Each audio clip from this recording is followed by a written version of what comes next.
నమస్తే, నేను ఇందు. LRS scheme ఎన్నిసార్లు గడువు పొడిగించినా తమ లక్ష్యాన్ని మాత్రం సాధించలేకపోతుంది. మరి దీని గురించి మనతో మాట్లాడడానికి real estate analyst Nandi Rameshwar Rao గారు ఇప్పుడు మనతో ఉన్నారు. నమస్తే సార్.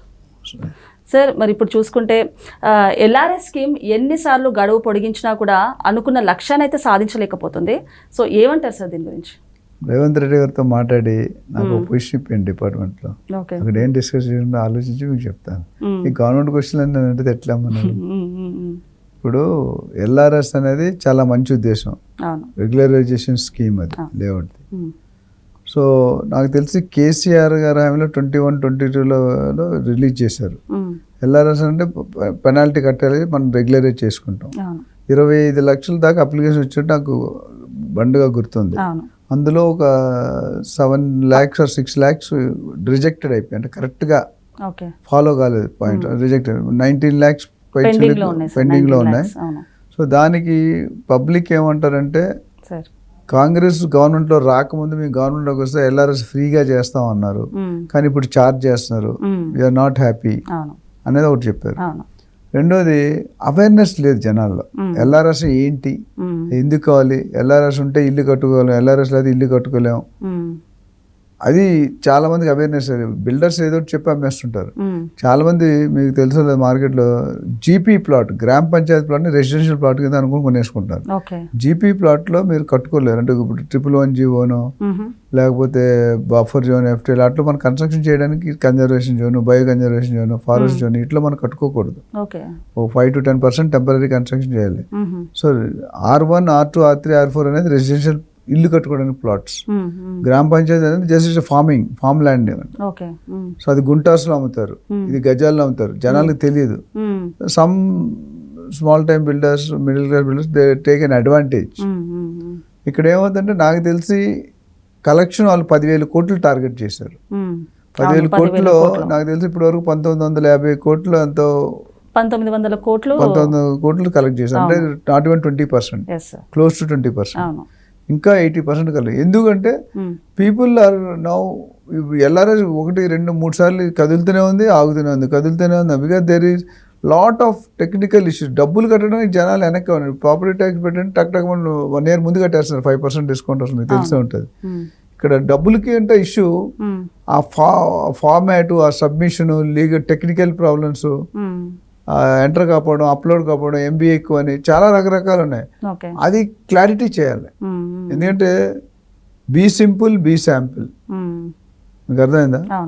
మనం ఏదైనా చేసినప్పుడు ఇప్పుడు చంద్రబాబు నాయుడు గారు ఉన్నప్పుడు పంచింగ్ సిస్టమ్ పెట్టారు, బయోమెట్రిక్, అందరూ అపోజిస్తారు. ఇప్పుడు ప్రతి ఒక్కడు వాడుతున్నాడు. ఏదైనా ఒక మంచి పని చేస్తాం వెళ్ళినప్పుడు 10 మంది వెనక్కి లాగుతారు. ఒక అడుగును ముందుకేస్తే 10 అడుగులు లాగే వాళ్ళు ఉంటారు, 9 మంది. అట్లనే ఇక్కడ ప్రాసెస్ ఏంటి, చాలా పారామీటర్స్ ఉంటాయి.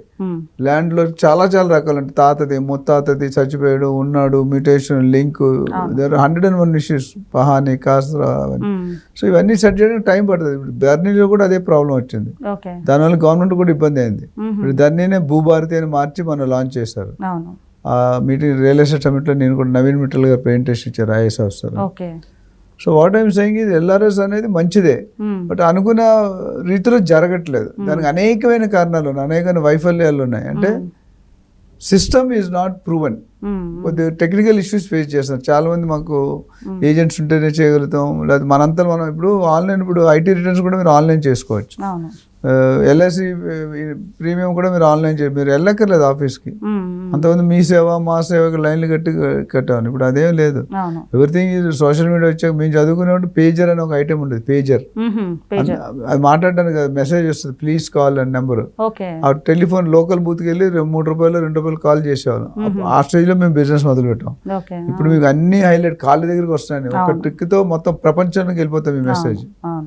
సో అలాంటి యుగంలో ఈ టెక్నాలజీ కూడా పెరిగిందని చెప్పుకోవచ్చు. చాలా పెరిగింది, మామూలుగా కాదు. అప్పుడు ఫోనే లేదు, మొబైల్ అనేది లేదు. మొబైల్ పెట్టినప్పుడు కూడా ₹6, ₹5 ఉండేది ఒక కాల్, ఒక మినిట్కి. ఇప్పుడు 500, 400 ఉంటుంది. జీవితాంతం మాట్లాడుకోవచ్చు, నెలలో డే నైట్ అన్ని మాట్లాడుకోవచ్చు.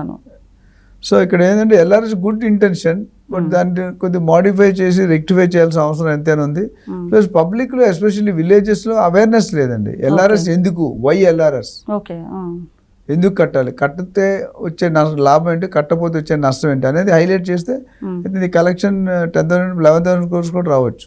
ప్లస్ ఈ రిజెక్ట్ అయిన అప్లికేషన్ మీద కూడా దానికి ఏదైనా వేఅవుట్ ఫైండ్ అవుట్ మళ్ళీ రీసబ్మిట్ చేయొచ్చా అనేది వీ హావ్ టు సీ. ఏదైనా ఎల్ఆర్ఎస్ రాస్తే మీరు ఇల్లు కట్టుకోవడానికి ప్లాన్ అప్రూవ్ కాదు, ప్లాన్ అప్రూవ్ కాదు మీకు ఇబ్బంది. ఇవన్నీ కూడా గవర్నమెంట్తో పోల్చుకుంటే government is trying to do their best, but ప్రతి దాంట్లో కూడా కొన్ని ఛాలెంజెస్ ఉంటాయి, కొన్ని ఆటంకాలు ఉంటాయి, కొన్ని అబ్జెక్షన్ ఉంటాయి, దాన్ని ఓవర్కమ్ కావాలి. It's a long term process. Rome is not built in one day. A mother cannot deliver a baby without 9 months completion. 9 months ముందుగా డెలివరీ చేస్తే ఆ బాబుకి ఏదో ఇబ్బంది ఉండొచ్చు.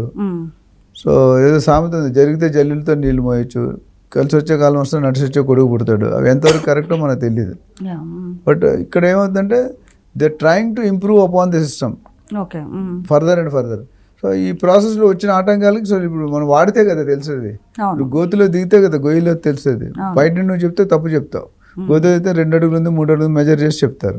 ఇక్కడ కూడా ఏదైతే మనకి ఎల్ఆర్ఎస్ ఉందో, గవర్నమెంట్కి డబ్బులు కావాలన్నప్పుడు ఎల్ఆర్ఎస్ బిఆర్ఎస్ కూడా ఉంది, ఇంకోటి బిల్డింగ్ రెగ్యులరైజేషన్ స్కీమ్.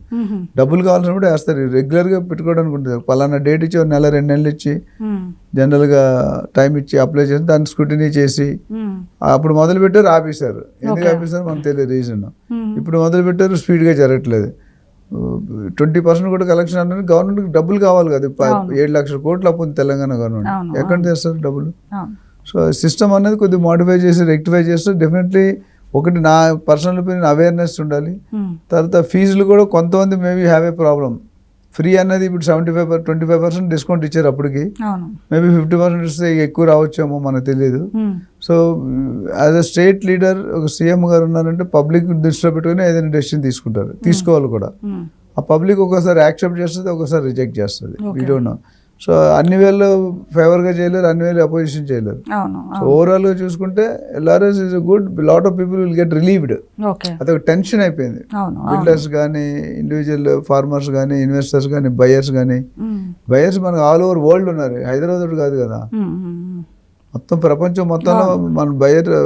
చాలా మంది ఏమనుకుంటే తెలంగాణలో కొంటారు అనుకుంటారు. తెలంగాణ కొనే 10, 15, 20% ఉంటుంది.